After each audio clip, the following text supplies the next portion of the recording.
broke. And then you look at like somebody making $400,000. How on earth could they be broke? But no matter what you have, if you spend more, you're going to be broke. Dorethia Kelly is a force of nature. You'll see her often collaborating with the local TV stations in Detroit. She's been featured all over the place. CNBC, Black Enterprise, U.S. News, USA Today, Experian. She's been, I believe, on the Stacking Benjamin show maybe 4 times. She's got, though, a new book out, which is all about getting your financial house in order. How do you get out of the debt basement and get rolling? Well, Dorothea's got all that.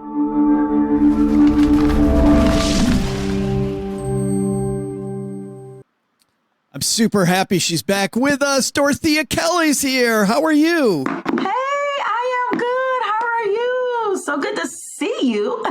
Good to see. It's been too long, Dorethia. It's been way too long. I was so happy that you had a book out. I'm like, I have an excuse to talk to Dorethia now. That's right. Hey, I want to start off with some gratitude somebody gave you, and this is from the early pages of your work. Mm-hmm. This is from S. Johnson. They said, although I earned a great income, I was never really able to save money. And this is, you know, from being a coach for a long time, Dorethia, you and I see this all over the. Why do people make so much money and yet none of us can save any money? Because it's easier when you have it coming in to know, okay, I'll be able to cover that next time. To feel like you can spend a little more. A lot of times when people are really struggling and really living paycheck to paycheck, they're a little more careful. They're watching every dollar. When you finally get some relief and you know you have money coming in, and maybe this has been going on for a couple of years, you become a little too comfortable. And then you slack off of your discipline of how you were managing your money in the first place. You just get addicted to the paycheck is what you're saying. Yeah, essentially, because you know it's coming. This happens across all income levels. Yeah, it's funny, you know, working with people who made $300,000, they couldn't save. People making $25,000 couldn't save. Like, you're right. It doesn't matter how much you make. Exactly. I had a client that was a physician. She made about $400,000 a year. Of course, she had a lot of expenses because she wasn't home a lot, right? But she said she just really, her friends were inviting her on these expensive vacations because that's what they were used to. And she said she got so tired of it one time. She said, you know what, listen, I'm broke. And then you look at like somebody making $400,000. How on earth could they be broke? But no matter what you have, if you spend more, you're going to be broke. Because somebody, I'm telling you, this is another thing too. I had somebody who was making $30,000. They came to me, $30,000 a year. And the first thing in my mind was like, I'm going to have to tell him he's got to increase his income. He had more money in the bank than some of my 6-figure earners. Wow. Yeah. You know, it's funny. There is a lie that I kept telling myself, Dorethia, when I was broke, which is that to your point, I just need to make more money, right? If I just make more money, it'll solve my problem. And that is a lie. You cannot out-earn your bad habits. You can't. You were the same, I feel like, reading your book. When did you have the aha? Tell me about Dorethia and the money aha that you had in your 20s. Yeah, so for me, it was, I remember I was a single mother. So I didn't get a chance to play around in my mind. I knew I had kids. I knew I had responsibilities. I didn't have guidance. I didn't know how to manage money. I was just trying to do the best that I could, but I was always broke. And also, I didn't make a lot of money. So you've got 2 kids working full time, going to school full time, and not making a lot of money. And I was like, you know what? This is not the life. This is not what I want. How do I learn how to manage money, learn how to get more money in? I wanted to prepare myself for success so that I wasn't always, because that is, being broke, like not creditors calling, not having a way to pay your bills, that pressure just weighs on you. So I was like, this is not the life. So I just started doing exactly what I tell people to do in this book. I started reading, researching all the things. Everything won't be for you, right? Everything wasn't for me. And that was also why I wrote the book. I didn't find too many things that spoke to me and my situation. You can always listen.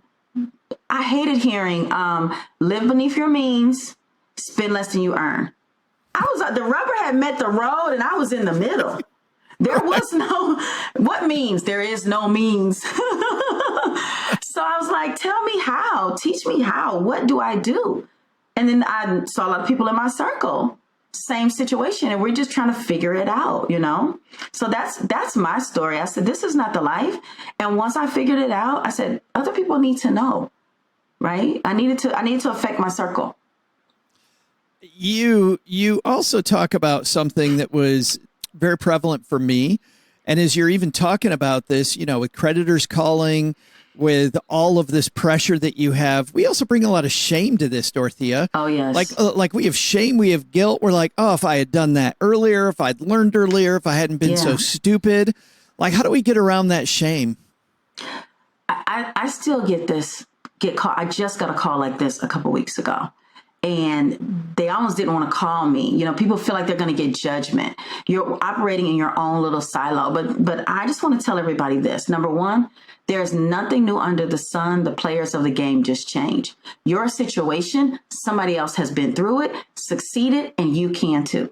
So we have to get out of, like you said, get out of our own heads and say, you know what? Forget pride. I'm going to get some help. I'm going to talk to somebody. Now, you know, I don't believe in telling everybody your business, but you need to find someone you can trust that can help you. So it's some self-talk we have to do. That's why I put the money chat mantras in the book. That's why I said, listen, we have to talk to ourselves. It's okay. You have to tell yourself that you can be successful with your money. And I always say, we're not looking back. You look back to get the lesson, but you look forward to see the success. So we are not going back and talking about, oh man, I wish I would have done this. I should have did that. Okay. Now put that over here. You said it, it's done. Don't say it anymore. Let's move forward. Talk about what you're going to do. Talk about the success that you desire. Speak those things that you want to come to pass. Because just talking about, oh my God, that's what I said in the book. I said, it was a day and I just got sick of my own voice telling people I'm so broke. Oh no, I can't do that. I'm broke. Girl, I'm broke. I'm this. I got sick of my own voice. I got sick of saying, oh, we can't afford that. So I stopped doing that. And I either didn't say nothing or I rephrased it. Maybe next time we'll look into that in the future, you know, and it's okay to tell people that you are on a money journey. Like, don't be ashamed of that, because even if people might scoff a little bit, because people did scoff, you know, I had people say, Dorethia, oh, everybody has debt. We're going to, you know, people may scoff, but then they'll circle back and say, how, you know, Dorethia, how's that going? Seem to be doing really well. Right. So do you. This is for you, your family, your future. That's so empowering. And you know, what's funny, when I was a financial planner, I had some clients that during the holidays, they were on their money journey and they'd have to go to their family and they'd have to say, hey, we're not doing presents this year because we're on this. But you know what, Dorethia? In every single case, their holiday season, they reported back to me, was better than they'd ever had before, because they felt like they were in a position of power finally. Yes. They were building the emergency fund, and they focused on the important part of the season, which was each other instead of on, you know, the crappy gifts and spending all the time being all, you know, pulling their hair out at the mall. Exactly. You know what broke me? I tell the story about how I talked to a girlfriend, and she's the one who helped me through this. Because you want to give your kids all this stuff, and then you got to buy for the family. And I'm like, I think I bought an expensive toy from my youngest daughter once. It was broke on Christmas Day. I was like, no more of this. And then think about it. How many $20 gifts that you're giving all the kids in the family or everybody else? Who needs that? Nobody needs that stuff. So I did the same thing that your friend did. I was scared to do it because in the family, they all bought for my kids too. Sure. And I said, please tell them not to buy for my kids because I'm not doing this anymore. Because then you're thinking more guilt, right? You're thinking more guilt then. Yeah. Exactly. But it was freedom. Oh my God. Not to have to worry about it. So you begin then with, okay, let's forget the guilt, but let's get organized. Step one, in Dorothea's program is get organized. Tell me the steps. What do I do first when I'm trying to get organized? Number one, you want to get in that junk drawer, pull all that stuff out of the junk drawer, get those old letters and things out. You want to get organized by just facing the music. It's okay. You might shed a little tear, but when you're done crying, you'll feel empowered because you have everything in front of you and you know what's what. From there, then you have to say, okay, what do I tackle first? What am I going to do first? This is maybe the situation. I've got some past due bills. Now, you're not going to call everybody, but write down what they are so that you can then know how to handle them. And then you need a system for keeping up with everything. So whether that's a file cabinet, whether you're scanning that stuff into the computer, I have a friend who does that. She's like, paper? Oh no. Whatever it is that works for you, I don't care if you just have a manila folder and when the stuff comes in, bills and responsibilities, you stick those in there and you sit that in the kitchen on top of the microwave. You know where it is. That's the key. It doesn't have to be fancy. Don't make it a big deal. That's how you get organized. And then from there, you can make a plan. You talk about creditors. I had creditors calling me in the mid 90s when I was going through this, Dorothea. Me too. How do you work with creditors? Number one, don't ever give them access. I don't know if you did this, but I did this. Oh, and it was horrible. Don't ever give them access to your bank account. I know what story you're about to tell. I had a pit in my stomach reading this. I'd never heard you tell this story before. No, listen. And let me tell you, still broke, single mother. I was trying to, this is me getting on the journey to paying people off and paying people down. They agreed to a certain amount. They took the entire balance. And then that sent me in another spiral because now you've taken all my money for current bills.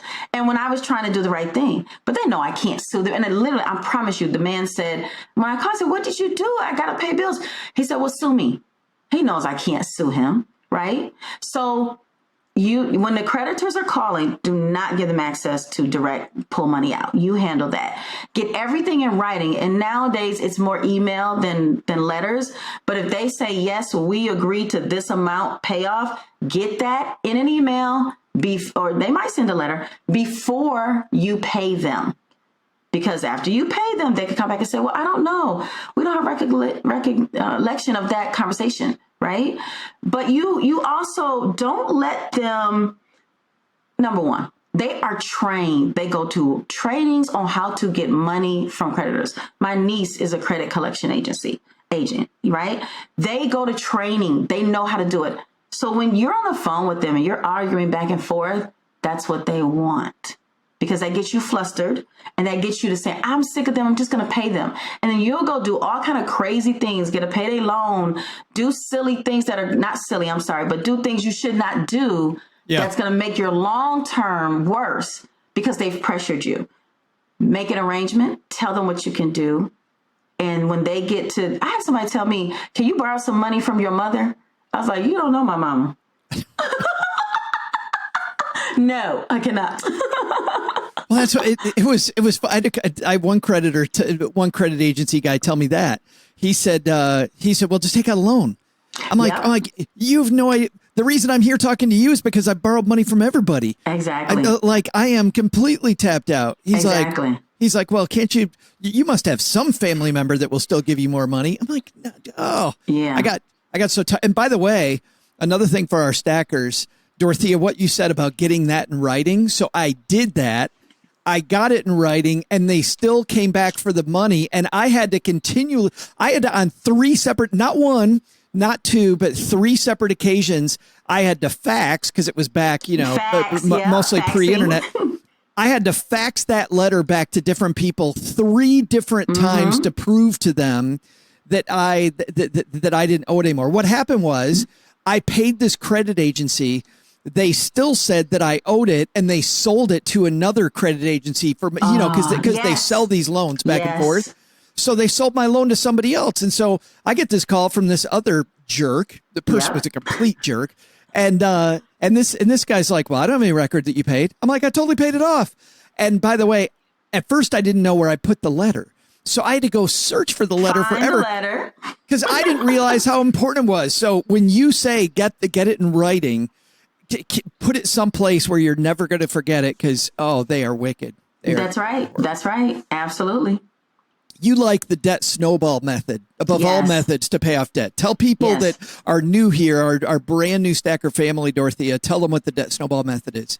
So essentially with the debt snowball, you take your debts and you list them smallest to largest, and you pay them off in that order. So let's say you have a dentist bill that's $100. You have another bill that's $250 and another one that's $500. You're going to pay your regular payments on the $100, $250, $500. But when you get extra money, you're going to try to double up as much as you can on the $100 until you pay that off. And even if you don't get extra money, you just make the minimum payments on everything. Once the $100 is paid off, let's say you're paying $20 a month on that. Once the $100 is paid off, you take that $20 and you add it to the $250 bill, so that now that you don't have that $100 debt anymore, the money doesn't go into the black hole. You use what you were paying to pay off everything else, and you just do it in that order. I do like it. I still use it because it does give you a sense of relief. I know what it's like trying to tackle a $10,000 or $20,000 debt, but and feeling defeated. Whereas when I started doing my smaller debts and getting up, I felt like I was accomplishing something. I could get those letters that said, this is paid off. And I felt relief. It does give you that momentum. I know there are 20 million ways to do debt payoff. This one is the one that I found that works, and the one that I work with my clients on. Get those small wins right away. Does consolidation give you the same feeling? I want to say consolidation does give you a sense of relief, because you feel anything where you feel like, now some of it can be detrimental, but anything where you feel like you have made a stride in your financial freedom. So if you have a high interest rate and all these single debts all over the place, and you consolidate them into one, you have one payment, that does tend to give people a sense of, okay, I'm on the right track. This is one bill instead of 20. And now I can work with this one company and pay that off. Just be careful with who you work with. Yeah. What do you mean by that? Who do we watch out for? Debt consolidation, just like the debt agencies that help you pay off your debt, you just have to be careful, read the terms. Everyone isn't legit. So I'm not opposed to it, because I talk about this in the book. Like, this is my thing. I can do this in my sleep. I know somebody else can't. So it's okay to get help. Don't feel bad about getting help and not doing it yourself.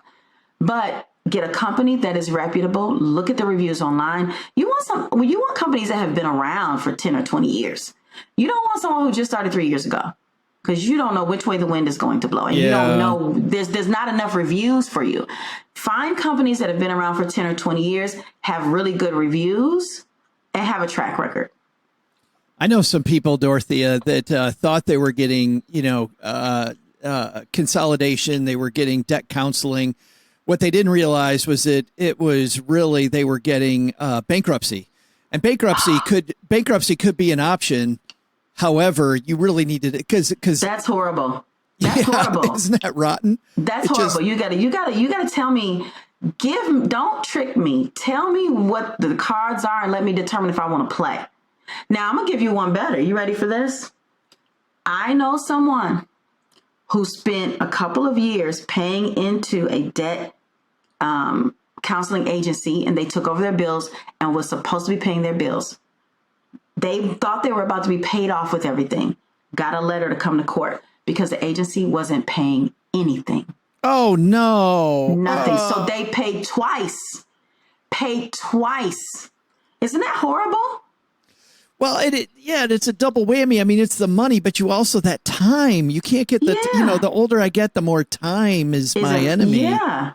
And those are the kind of things, I talk about mental health with financial literacy, financial health, how it affects you. Those are the kind of things that could really send somebody in a spiral.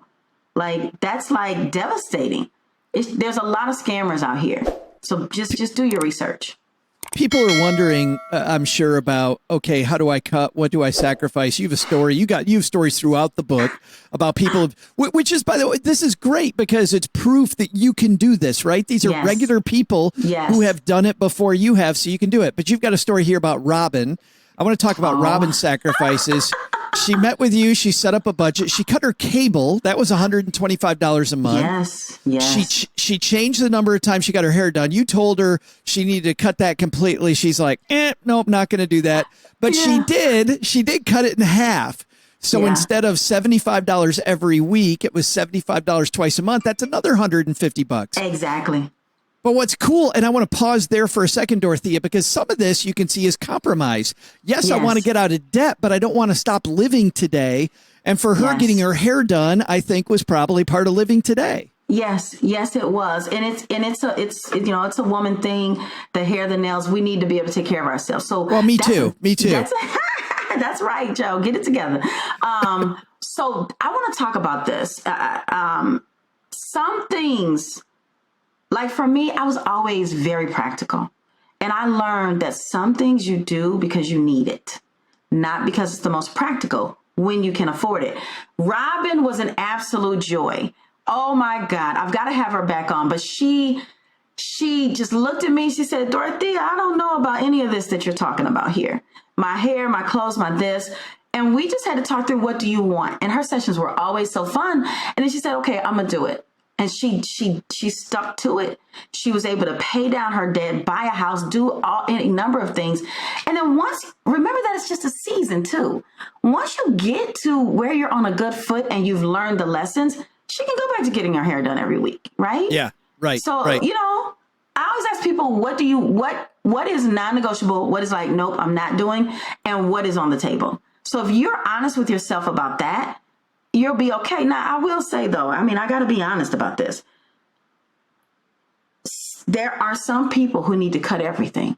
Like, you need to stop and pause because it's just a spiral. But remember that it's only for a season. Just remember that it's only for a season.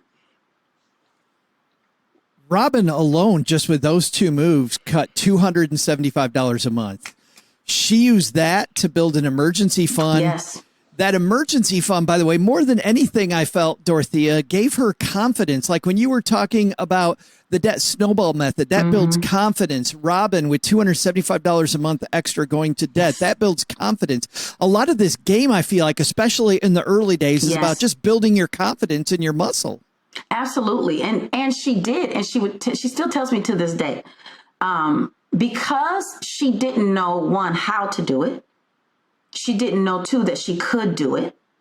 Once she had the strategy and she started implementing it, she's like, oh, this is possible.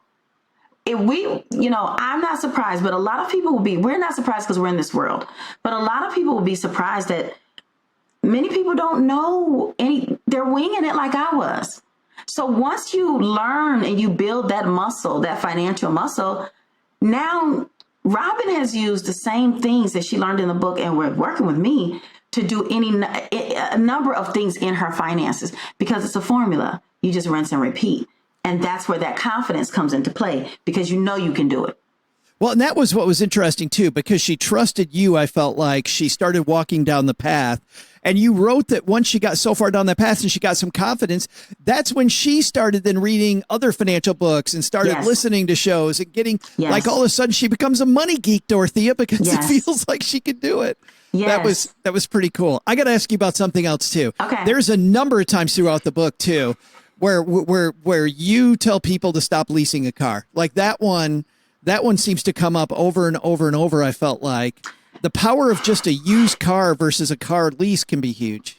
Yes, that came from my own personal experience with the car leases. Now, that was 10, 15 years ago that I leased a car. I will say that when it comes to leasing now, like depending on how the economy is going, there were great deals at certain times, right? Yeah. The reason that I say don't lease your main car, right? Because you do want to pay off stuff. You don't want to always have a car note. So for somebody who needs a main car, listen, I know sometimes times get tight. And if they say you need a car to get back and forth and all they'll do is give you a lease, okay, but get the lease, make a plan to get out of it and then end up owning at least one car. The lease, just go ahead. No, you go ahead. I was just going to say the lease, when you're leasing, you don't own it. And if you lease it to buy, this is what I did. You end up paying more than you would if you just bought it. But I do realize it is easier to get a lease when it comes to credit. So sometimes you've got to do what you've got to do. It's all about the planning. Now, you may be in a situation where you've got a car in the garage and you like, I just want a BMW or something. I want something nice. I want to have fun. You've got the money. You can do it. And when you turn that lease in, you still have a car in the garage. I just tell people, I warn people against leasing their main car if they just don't have to. But at that point, it's much more like Robin and her hair. You're doing it because this is what you like. You want the new car. You always want the nice sporty thing. So if you know you're going to have it forever, that's not bad. But for me, I was doing the same thing, Dorethia. I was leasing a car. I've got this huge money trouble. I went to a paid off beater, just a beater. In fact, today, I don't lease cars now, but we have one car that we buy new for Cheryl. Yeah. And then we have a car that I own this car that is so paid off and it's worth absolutely nothing because I rarely drive. But good point. I'm going to tell you something. I agree with you 100% on there. And my car is paid off, been paid off. My husband bought a new car, but that's his thing. He keeps asking me, when are you going to get a new car? I said, number one, my car is garage decoration. Why would I buy a new car and pay a car note when my car sits in the garage? I'm good. So you really just have to think about those things. The reason I like not having a car note is because there is freedom. That's $3, $4, $5, whatever, $100 that you can put towards something else, not just savings and debt payoff, but living, travel, vacation, whatever your fun is, whatever. I talked to somebody the other day and I said, what's your thing? And she says, art supplies. Go do your thing. You do not want all of your money just going out the door your entire life. So that's why I like paid off cars. That's why I'm like, don't lease, buy a car, pay it. Even if you buy a brand new car, at least get one that's a couple years old, right? And pay that off and then hold on to that thing till the wheels fall off, Yeah, absolutely. There is so much here, by the way, everybody. we just dove into just getting your act together, really, not even setting up your system, which you go into then and starting to take control. But just the basic stuff that we go into today. I want to ask you about something that's coming up. As you know better than most, student loan repayment, debt repayments coming back. We're going to start paying those loans again. Yes. You've got a whole chapter on this, but for people that now are faced with student loans again, Dorethia, what's the big thing we got to remember? Number one, keep watching the legislation for forgiveness.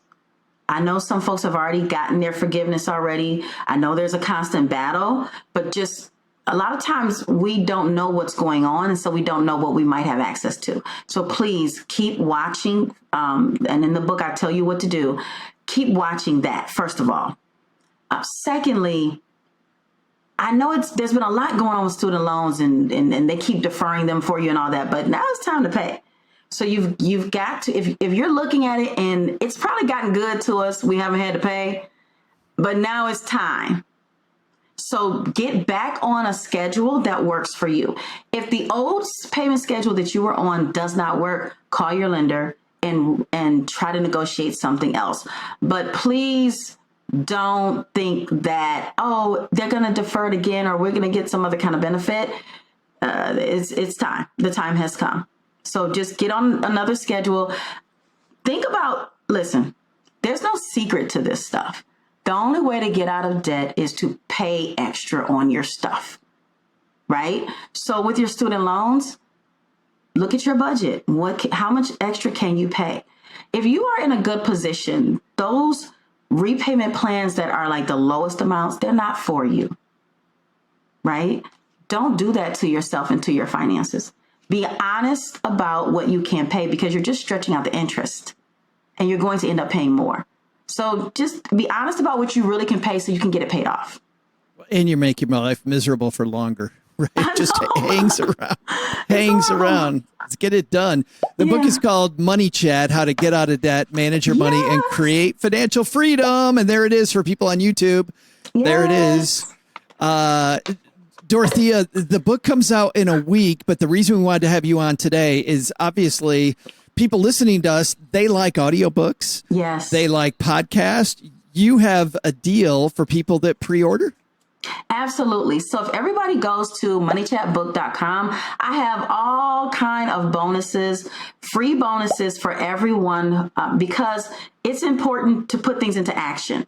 So you also, though, one of the bigger bonuses is everyone who orders gets the free audiobook version. This will be the only time you can get 2 versions of the book for the price of 1, because after we launch and go live, it's back to regularly scheduled programming. But I wanted to give everybody something amazing. And I was like, what? People love audiobooks. I'll give them the audiobook. So yes, please go to moneychatbook.com. Please listen. We all know some folks in our family, in our circle, our colleagues that could use a little assistance in this area. Please share. And I've got some goodies for them too. It's the best thing to share. Like it's the best way to help people get the head start. So we'll link to moneychatbook.com and our show notes page as well. And in our 201, the newsletter where we take deeper dives. Dorethia, great talking to you again. Thank you for helping us get out of debt and start to put a plan together. Absolutely. And thank you so much for having me. It's always fun to hang out with you.